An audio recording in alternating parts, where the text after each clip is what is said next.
Est-ce que vous pouvez nous en dire un peu plus? Pourquoi et quand?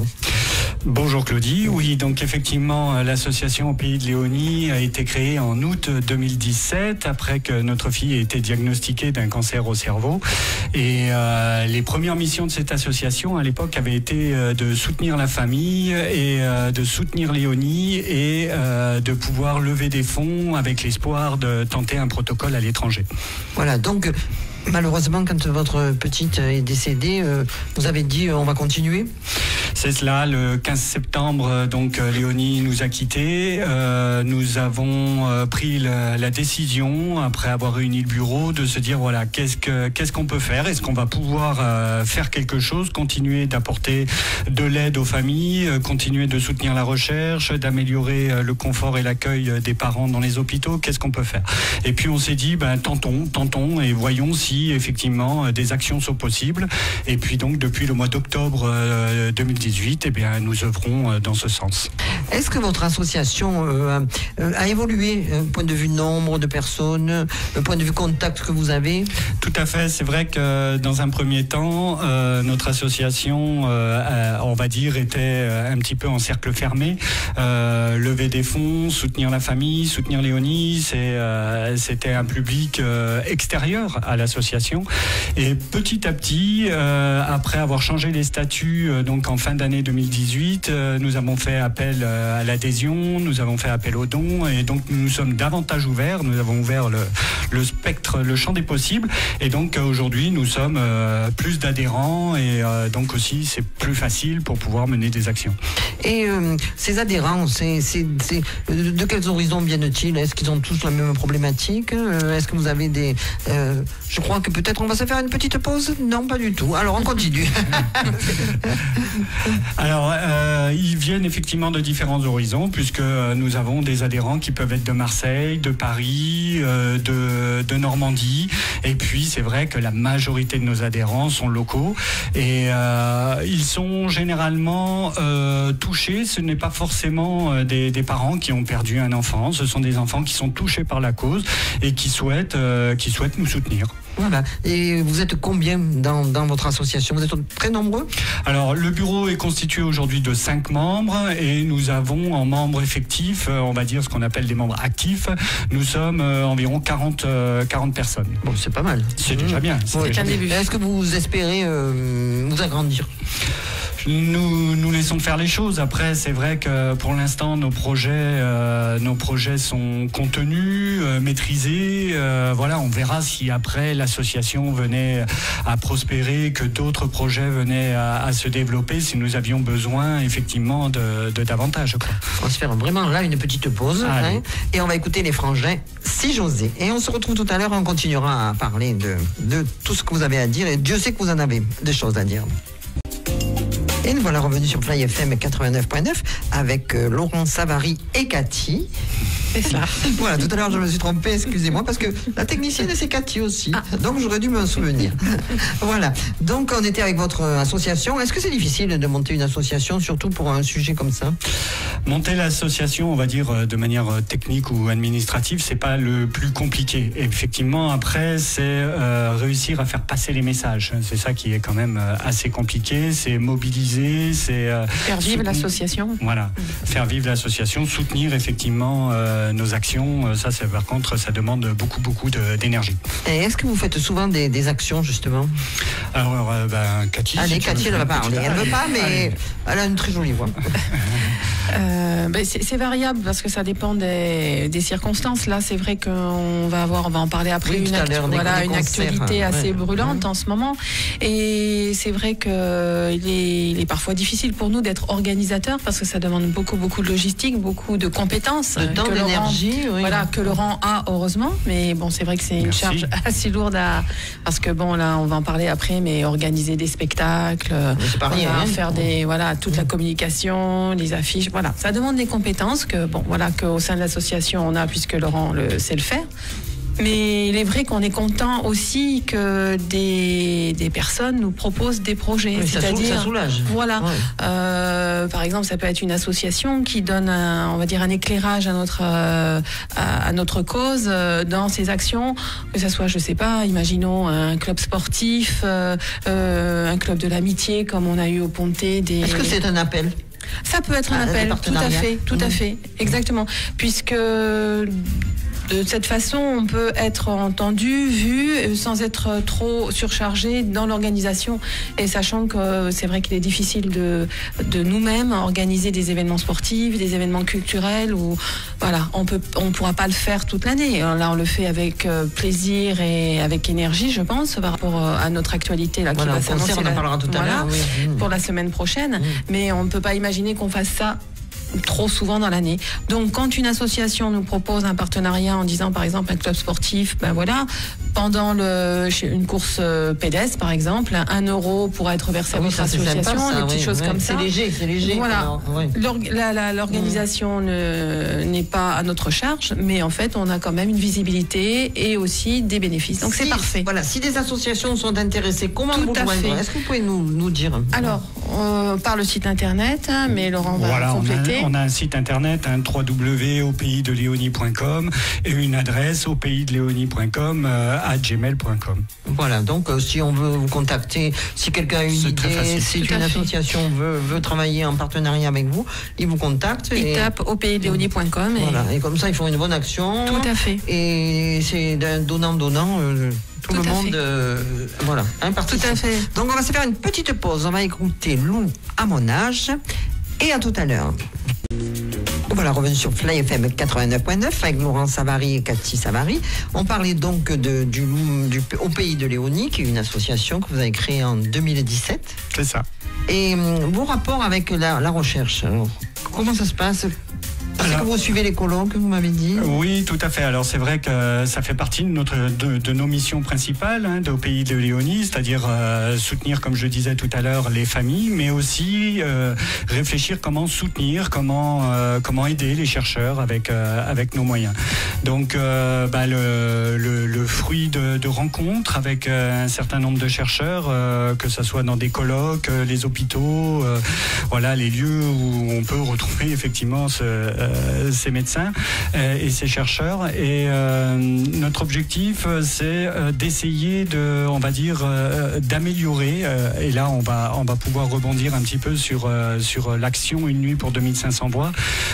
C'est d'essayer de proposer des projets structurants pour essayer d'améliorer les échanges, d'améliorer les communications entre chercheurs, le passage des informations, des données scientifiques, et c'est ce qui se traduit sous une forme de plateforme bioinformatique. Et donc il est important de pouvoir le financer, et Une nuit pour 2500 voix, ces concerts qui sont au niveau national permettent effectivement de lever des fonds.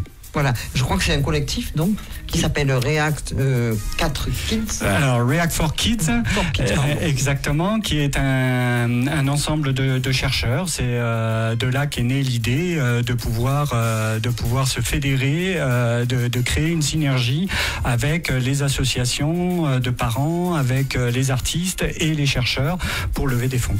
Donc en parlant d'artistes, qu'est-ce qui va se passer la semaine prochaine ? Alors la semaine prochaine, dès le vendredi 15 à partir de 20h, nous serons à l'auditorium du Grand Avignon au Pontet avec une belle affiche. Puisque nous avons Emma Domas qui est notre marraine pour l'occasion, et qui pourra effectivement, avec Vincent Truel, à partir de quelques chansons, faire résonner la voix de nos 2500 enfants diagnostiqués chaque année en France. Oui, parce que j'ai lu un chiffre, un enfant sur 440 sera touché avant ses 15 ans. C'est ça. C'est quand même un chiffre... Alors, c'est un chiffre difficile à entendre d'ailleurs. C'est un chiffre effectivement qui est légèrement à la hausse régulièrement chaque année, et c'est surtout un chiffre qui traduit, on va dire, si on ramène ça au nombre de guéris, de 4 sur 5 guéris. C'est mieux qu'il y a 50 ans, certes. C'est pas mal. C'est pas mal, mais c'est surtout que dans ces 4 sur 5, il faut voir que sur ces 80% d'enfants guéris, il y a encore énormément d'effets secondaires et de séquelles sur les 10 à 20 années suivant le traitement. Et nous avons aussi ce 5e enfant qui, lui, pour l'instant, n'est toujours pas guéri. Dont on ne parle pas beaucoup aussi. Oui, on va faire une petite pause et on continue tout à l'heure. On va écouter Saint-Lambin, Me Crazy. Voilà, revenu sur Play FM 89.9. Donc on est avec monsieur et madame Savary pour parler de Le Pays de Léonie. C'est donc une association qui travaille dans le sens de la recherche pour le cancer des enfants. Il faut savoir que un enfant sur 440 sera touché avant ses 15 ans. Donc il y en a 4 sur 5 qui sont guéris, qui sont guérissables. C'est ça, qui connaissent la rémission puis après la guérison. Ouais. Et malheureusement le 5e, il y a des cas. Il y a effectivement pour l'instant des maladies dites encore incurables. Voilà. C'est-à-dire que le jour du diagnostic, quand on apprend que votre enfant a cette maladie, on apprend qu'il va mourir. Parce qu'il n'y a rien à proposer. Voilà, que des palliatifs. Donc ces 4 enfants qui sont guéris, vous me disiez que du fait que le traitement est adapté que pour les adultes, malheureusement, il risque d'avoir des séquelles par la suite. Alors, c'est pas forcément que le traitement c'est pas forcément que le traitement est adapté aux adultes. C'est-à-dire qu'en fait, c'est une question on parle d'enfants, de corps immatures. C'est des questions de dosage. Et pour ça, les chercheurs et les médecins, particulièrement les oncopédiatres, cherchent à trouver la juste dose, puisqu'en fait, une vaste étude américaine a été lancé maintenant il y a bientôt 20 ans entre les Canadiens et les Américains sur 31 000 enfants. Ils ont pu avoir le suivi en fait post-traitement. C'est-à-dire qu'il fallait savoir que les enfants, au début des années 90, on leur administrait de la chimio. Qu'est-ce qui se passait sur les 20 à 25 années qui ont suivi?